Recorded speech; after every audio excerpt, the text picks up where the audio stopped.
അനുഗ്രഹിക്കപ്പെട്ട നല്ല സമയത്തിനായി ഞാൻ ദൈവത്തെ സ്തുതിക്കുന്നു, സ്തോത്രം ചെയ്യുന്നു. ദൈവവചനം ശ്രവിച്ചുകൊണ്ടിരിക്കുന്ന എല്ലാ ദൈവമക്കൾക്കും വീണ്ടും വരാമെന്നരുളി ചെയ്തവനായ കർത്താവായ യേശു ക്രിസ്തുവിൻ്റെ തന്നെ നാമത്തിൽ ഞാൻ എൻ്റെ സ്നേഹവന്ദനം അറിയിക്കുന്നു. ഇന്നത്തെ അല്പസമയത്തെ ചിന്തയ്ക്കായി ഇയ്യോബിൻ്റെ പുസ്തകം 17-ാം അധ്യായം 1-ാം വാക്യം നമുക്ക് വായിക്കാം. എൻ്റെ ശ്വാസം ക്ഷയിച്ചു, എൻ്റെ ആയുസ് കെട്ടുപോകുന്നു, ശ്മശാനം എനിക്കായി ഒരുങ്ങിയിരിക്കുന്നു. അനുഗ്രഹിക്കപ്പെട്ട ഒരു വേദവാക്യമാണ് നാം കേട്ടത്. യഹോവ സാത്താനോട്, എൻ്റെ ദാസനായ ഇയ്യോബിന്മേൽ നീ ദൃഷ്ടി വെച്ചുവോ? അവനെപ്പോലെ നിഷ്കളങ്കനും നേരുള്ളവനും ദൈവഭക്തനും ദോഷം വിട്ട് അകലുന്നവനും ഭൂമിയിൽ ആരും ഇല്ലല്ലോ. ഇയ്യോബിൻ്റെ പുസ്തകം 1-ാം അധ്യായം 8-ാം വാക്യമാണ് നാം കേട്ടത്. വിശ്വസ്തയോടെ ദൈവവഴിയിൽ മാത്രം യാത്ര ചെയ്യുന്ന ഇയ്യോബിനെ കൊടുക്കുവാനാണ് സാത്താൻ ഇപ്പോൾ യഹോവയുടെ സന്നിധിയിൽ ചെന്നിരിക്കുന്നത്. ഇയ്യോബിൻ്റെ യോഗ്യതകൾ ദൈവം സാത്താനോട് വിവരിക്കുന്നുണ്ട്.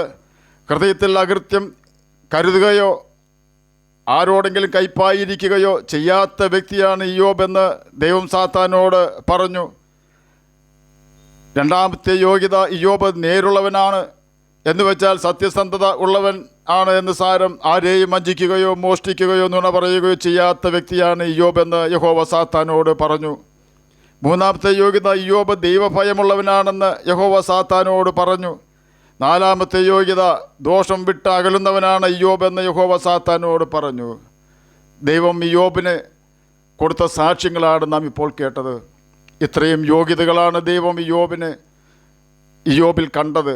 ആ യാഥാർത്ഥ്യം യഹോവ സാത്താൻ അറിയിച്ചു കഴിഞ്ഞു.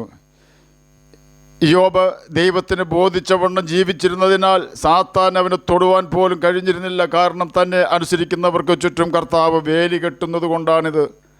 തൻ്റെ മക്കൾക്ക് ചുറ്റും അതിലല്ല വേലിയാണ് കർത്താവ് കെട്ടുന്നത്. വേലിയുടെ പ്രത്യേകത അകത്ത് നിൽക്കുന്നവർക്ക് പുറത്തുള്ളവരെയും പുറത്തു നിൽക്കുന്നവർക്ക് അകത്തുള്ളവരെയും കാണാം എന്നതാണ്. അകത്ത് നിൽക്കുന്നവർ പുറത്തു കടന്നാൽ പ്രതിസന്ധിയിലാകും നിശ്ചയം.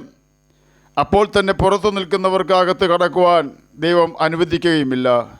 ഇയ്യോബ് നല്ല ഒരു ദൈവശാസ്ത്രജ്ഞനായിരുന്നു എന്ന് പറഞ്ഞാൽ തെറ്റില്ല. കാരണം ഇയ്യോബ് പറയുകയാണ്, ഇയ്യോബിൻ്റെ പുസ്തകം 9-ാം അധ്യായം 4-ാം വാക്യത്തിൽ, ദൈവം ജ്ഞാനിയും മഹാശക്തനുമാകുന്നു എന്ന്. ഇയ്യോബിൻ്റെ പുസ്തകം 9-ാം അധ്യായം 5-ാം വാക്യത്തിൽ, അവൻ പർവ്വതങ്ങളെ അവ അറിയാതെ നീക്കിക്കളയുന്നുവെന്ന് രേഖപ്പെടുത്തിയിരിക്കുന്നു. ഇയ്യോബിൻ്റെ പുസ്തകം 9-ാം അധ്യായം 7-ാം വാക്യത്തിൻ്റെ അവസാന ഭാഗത്ത്, ദൈവം നക്ഷത്രങ്ങളെ പൊതിഞ്ഞ് മുദ്രയിടുന്നുവെന്ന് രേഖപ്പെടുത്തിയിരിക്കുന്നു. ഇയ്യോബിൻ്റെ പുസ്തകം 9-ാം അധ്യായം 8-ാം വാക്യത്തിൽ, ദൈവം സമുദ്രത്തിലെ തിരമാലകളിൽ മേൽ നടക്കുന്നുവെന്ന് രേഖപ്പെടുത്തിയിരിക്കുന്നു.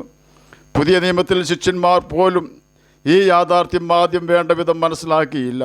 തിരമാലകളുടെ മേൽ യേശു നടക്കുന്നത് കണ്ടപ്പോൾ ശിഷ്യന്മാർ ഭയപ്പെട്ടു എന്നാണ് രേഖപ്പെടുത്തിയിരിക്കുന്നത്. എന്നാൽ ദൈവം തിരമാലകളുടെ മേൽ നടക്കുന്നുവെന്ന് ഇയ്യോബ് അവൻ്റെ ഏറ്റവും വലിയ കഷ്ടതയിൽ തന്നെ പ്രസ്താവിച്ചിരിക്കുന്നു. ദൈവത്തെ ഇയ്യോബ് തള്ളിപ്പറയുമെന്ന ചിന്തയാൽ ദൈവത്തിൻ്റെ അനുവാദത്തോടെ സാത്താൻ ഇയ്യോബിനെ ദണ്ഡിപ്പിക്കുമ്പോൾ ഇയ്യോബ് ദൈവത്തിൻ്റെ വലിയ കഴിവുകളെക്കുറിച്ച് അവൻ്റെ കഷ്ടതയിൽ തന്നെ വിവരിച്ചു കൊണ്ടിരിക്കുന്ന രംഗമാണ് നാം കേട്ട വാക്യങ്ങളിൽ കാണുവാൻ കഴിയുന്നത്. ആ ഭാഗങ്ങളിൽ ഒന്നിലും ദൈവത്തിനെതിരെ ഒരു വാക്കും ഇയ്യോബ് പറയുന്നില്ല.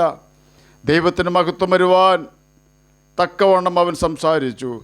ഇയ്യോബിൻ്റെ പുസ്തകം 9-ാം അധ്യായം 17-ാം വാക്യത്തിൽ ഇയ്യോബ് പറയുകയാണ്, കൊടുങ്കാറ്റ് കൊണ്ട് അവൻ എന്നെ തകർക്കുന്നുവല്ലോ എന്ന്.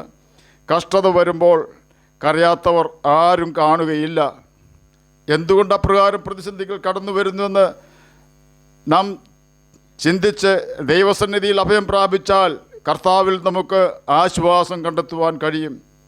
നാം തുടക്കത്തിൽ വായിച്ച വാക്യം ഇയ്യോബിൻ്റെ പുസ്തകം 17-ാം അധ്യായം 1-ാം വാക്യം ആണല്ലോ.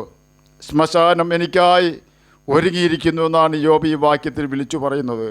അബ്രഹാമിൻ്റെ മകനായ ഇസ്ഹാക്കിൻ്റെ മകനായ യാക്കോബ് ഒരിക്കൽ പറഞ്ഞത് പ്രകാരമാണ്, ഞാൻ ദുഃഖത്തോടെ എൻ്റെ മകൻ്റെ അടുക്കൽ പാതാളത്തിൽ ഇറങ്ങും.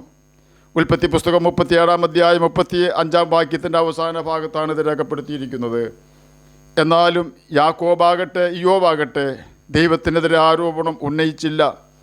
സകലതും തനിക്ക് പ്രതികൂലമെന്ന് പറഞ്ഞ യാക്കോബ് തൻ്റെ സ്വന്തം അധരം കൊണ്ട് ജോസഫിനോട് തന്നെ പറഞ്ഞത്, കാട്ടുമൃഗം കടിച്ചു കീറിപ്പോയി എന്ന് ജോസഫിനെക്കുറിച്ച് നിലവിളിച്ച യാക്കോബ് പറഞ്ഞത്, നിൻ്റെ മുഖം കാണുമെന്ന് ഞാൻ വിചാരിച്ചില്ല, നിൻ്റെ മക്കളെയും കാണുവാൻ ദൈവം എനിക്കിട വരുത്തിയല്ലോ എന്നാണ്.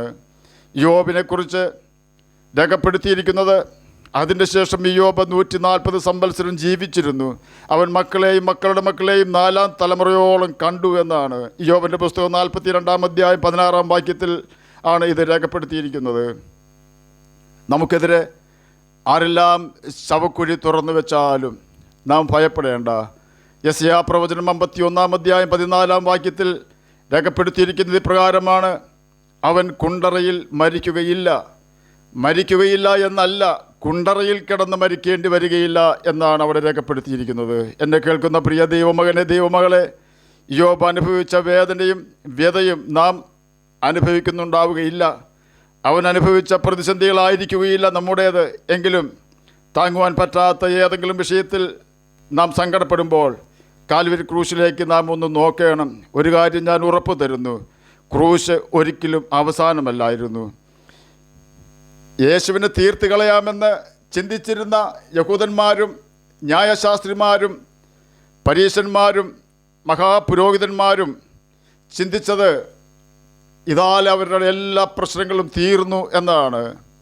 അവരുടെ സകല കലാപരിപാടികളും അനുസ്യൂതം തുടർന്നു കൊണ്ടു പോകുവാൻ കഴിയും എന്നാണ് അവർ ചിന്തിച്ചത്.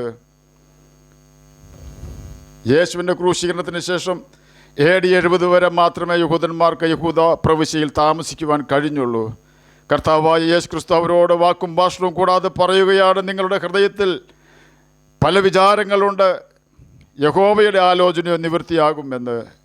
യെരുശലേം ദേവാലയത്തെ നോക്കിക്കൊണ്ട് ശിഷ്യന്മാർ യേശുവിനോട് ഈ ആലയത്തിൻ്റെ കല്ലുകളുടെ വലിപ്പം എത്ര വലിയതെന്ന് പറഞ്ഞ് അത്ഭുതപ്പെടുന്നു. യേശു അവരോട്: നിങ്ങൾ ഈ വലിയ പണി കാണുന്നുവോ? ഇത് കല്ലിന്മേൽ കല്ല് ശേഷിക്കാത്ത കാലം വരും എന്നാണ് പറഞ്ഞത്.